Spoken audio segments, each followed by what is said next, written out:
Halo, perkenalkan saya Intan dan kali ini saya akan mempresentasikan sebuah hasil analisis artikel yang berjudul Analisis Teks Kompetensi Dasar pada Silabus Bahasa Inggris SMA, MA, SMAK, MAK, Kemdikbud tahun 2017. Pertama-tama, saya akan memperkenalkan diri saya terlebih dahulu. Nama saya Niputus Rintansari. Saya lahir di Nongan 29 Juni tahun 2003. Dan riwayat sekolah saya, yang pertama saya bersekolah dasar di SD Saraswati 1 Denpasar. Lalu saya melanjutkan ke SMP Kristen Satu Harapan Denpasar. Lalu SMA Negeri 5 Denpasar.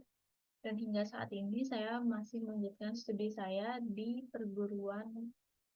program studi Pendidikan Bahasa Inggris FKIP Universitas Saraswati Denpasar. Selanjutnya, yang pertama-tama saya akan melakukan analisis pendahuluan.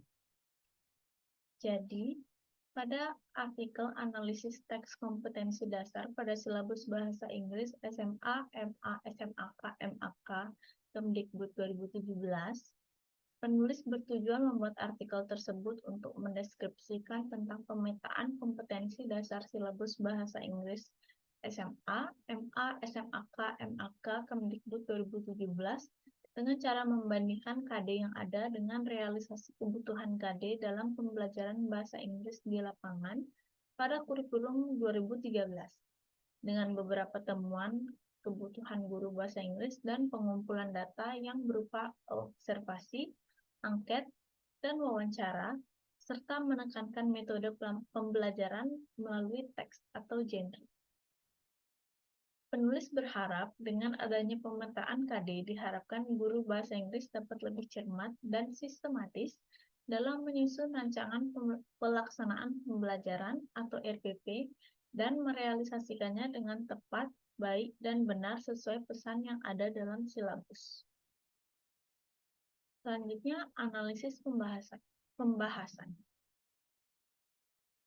Dengan pembelajaran berbasis teks, maka terdapat beberapa pertimbangan yang harus diperhatikan. Yang pertama, peserta didik dapat mempelajari bahasa Inggris sebagai sarana komunikasi dalam kehidupan sehari-hari dalam berbagai bentuk teks, baik lisan maupun tulis. Teks bahasa Inggris yang dipelajari adalah sarana komunikasi dan berpikir. Yang ketiga, teks yang dipelajari memiliki sifat bermakna dan mempunyai tujuan untuk melaksanakan suatu fungsi sosial. Yang keempat, berdasarkan rumusan kompetensi inti 3 atau pengetahuan, tujuan komunikatif adalah untuk mengkomunikasikan informasi faktual, prosedural, dan konseptual. Genre atau jenis teks memberikan kerangka pembentukan teks yang terdiri atas aspek tujuan atau fungsi sosial, struktur teks, dan unsur kebahasaan. Secara kontekstual, teks menyesuaikan fungsi, struktur teks, dan unsur kebahasaan dengan topik pembicaraan, hubungan fungsional, dan moda komunikasi yang digunakan. Misalnya secara lisan atau secara tulis. Selanjutnya, struktur teks dan unsur kebahasaan yang menjadi penciri dasar setiap teks akan disesuaikan dengan keunikan setiap konteks yang dihadapi. Dan yang terakhir, pengguna bahasa akan terus-menerus dihadapkan pada masalah untuk memilih dan menentukan isi dan bentuk teks yang sesuai dengan konteks yang dihadapi. Kurikulum 2013 lebih dominan menggunakan teks naratif, prosedur, deskriptif, report, procedural, news item, analytical exposition, persuasive exposition, spoof, explanation, discussion, dan review text. Sementara itu, pada silabus bahasa Inggris yang telah direvisi tahun 2017 lebih merujuk ke teks interaksi interpersonal yang mana mencakup tentang ungkapan selamat, dan memuji serta menanggapinya. Teks interaksi transaksional, yang mana mencakup tentang ungkapan jati diri, niat melakukan sesuatu, ungkapan yang melibatkan tentang keadaan, ungkapan saran, pendapat, dan hubungan sebab akibat, ungkapan yang melibatkan tentang keadaan, kejadian tanpa perlu menyebutkan pelakunya, ungkapan tentang menawarkan jasa, dan ungkapan tentang pengandaian.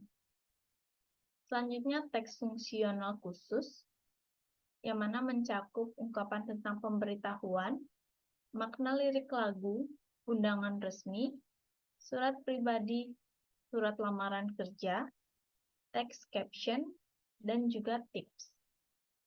Lalu teks fungsional yang mencakup teks deskriptif, teks recount, teks naratif, teks exposition, teks explanation, teks prosedur, dan teks news item, yang mana pada nantinya teks-teks tersebut, teks dan ungkapan tersebut akan didistribusikan ke kelas 10, 11, dan 12.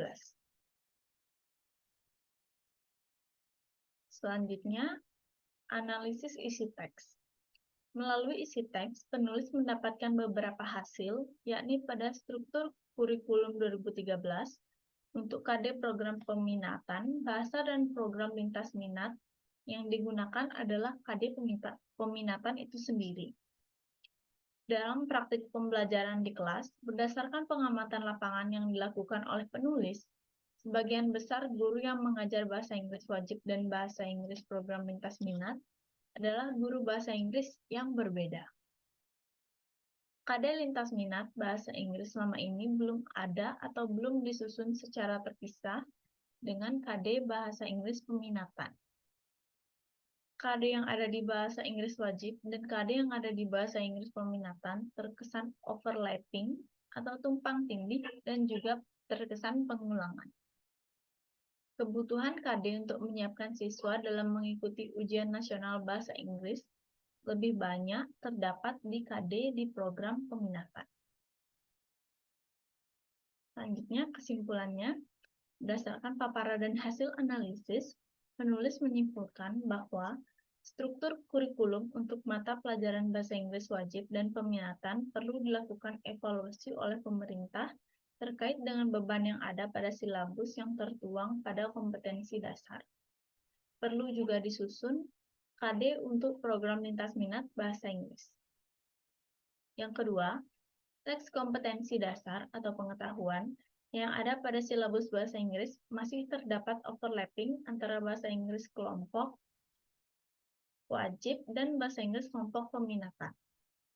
Yang ketiga, pembelajaran berbasis teks yang selama ini dipahami oleh guru perlu dilakukan penyegaran kembali dengan menggunakan yang bukan pembelajaran, melainkan teks-teks yang menarik yang dapat memicu niat belajar siswa. Pemetaan kompetensi dasar 3 yang terkait pengetahuan perlu dilakukan sebagai panduan bagi guru untuk mengembangkan bahan ajar secara sistematis dalam kegiatan belajar mengajar di kelas. Jadi, itu saja yang dapat saya sampaikan pada presentasi kali ini. Terima kasih sudah mendengarkan, dan saya mohon maaf apabila ada salah kata. Sampai jumpa.